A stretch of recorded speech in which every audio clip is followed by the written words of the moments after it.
Pengadilan Negeri Tasikmalaya membebaskan 4 terdakwa kasus penganiayaan berat dari tahanan anak. Keempat terdakwa ini dibebaskan dalam putusan sela karena jaksa penuntut umum salah dalam menulis data dalam surat dakwaan. Peristiwa hukum unik atau langka terjadi di kota Tasikmalaya.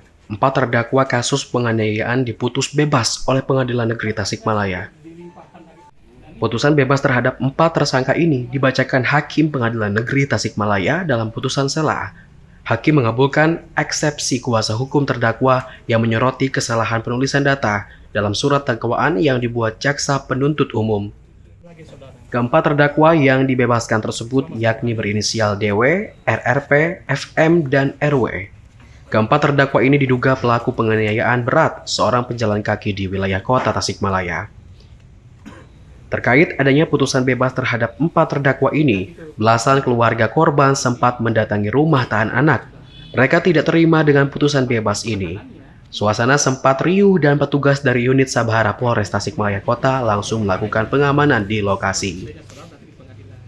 Untuk menjaga hal yang tidak diinginkan, jaksa penuntut umum langsung melimpahkan kembali berkas perkara yang sempat salah data ke Pengadilan Negeri Tasikmalaya. Sehingga kebebasan keempat terdakwa yang masih di bawah umur ini tak berlangsung lama karena beberapa jam kemudian, yakni sekitar pukul 19 waktu Indonesia Barat, keempatnya kembali ditahan di rumah tahanan anak yang ada di Polsek Tawang. Sementara itu, jaksa penuntut umum Ahmad Sidik mengakui adanya kesalahan data dalam tuntutan terhadap 4 terdakwa ini. Menurutnya, kesalahan itu karena dirinya melakukan copy-paste dari berkas perkara lain yang hampir sama yang ditanganinya. Sehingga ada beberapa data salah dalam berkas tuntutan, seperti lokasi dan waktu kejadian aksi keempat terdakwa ini. Sehingga dalam sidang keempat yang membacakan putusan sela, eksepsi atau pembelaan kuasa hukum terdakwa diterima hakim dan hakim pun membebaskan para terdakwa dari tahanan.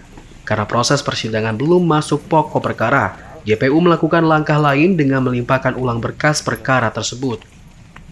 Dengan adanya pelimpahan ulang tersebut, vonis bebas keempat terdakwa ini hanya berlaku beberapa jam, karena dalam hari yang sama, Pengadilan Negeri Tasikmalaya sudah mengeluarkan kembali perintah penahanan terhadap keempat terdakwa ini. Jadi, perkara ini dilimpahkan ke pengadilan ya, dengan dakwaan yang sudah tersusun. Kemudian dalam dakwaan itu ada kesalahan tempat dan waktu kejadian.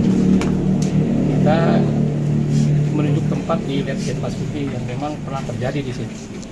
Itu memang ada kesalahan di situ. Tapi dalam dakwaan pun ada dikatakan setidak-tidaknya di tempat lain yang masih termasuk daerah hukum Pengadilan Tasikmalaya atau setidaknya pada tahun 2004. Tapi kemudian memang ya karena kewenangan hakim itu menyatakan dakwaan masih tetap pokok, itu kan tidak lemah. Akhirnya putusan selanjutnya itu eksepsi dikabulkan oleh hakim dan perintah untuk mengeluarkan pembebasan tahanan ini. Nah, karena ini belum masuk pokok perkara, maka ada kewenangan dari jaksa untuk melimpahkan lagi berkas itu ke pengadilan. Revisi mungkin. Ya, revisi karena belum masuk pokok perkara dan itu juga dinyatakan oleh hakim di persidangan. Apakah jaksa mau banding atau mau melimpahkan perkara ini kembali ke pengadilan kan gitu. Dengan adanya kesalahan data akibat copy-paste dalam penyusunan tuntutan, dirinya minta maaf dan ini akan menjadi pelajaran berharga bagi dirinya dan akan lebih teliti lagi ke depannya. Muhammad Hasbi, Radar TV melaporkan.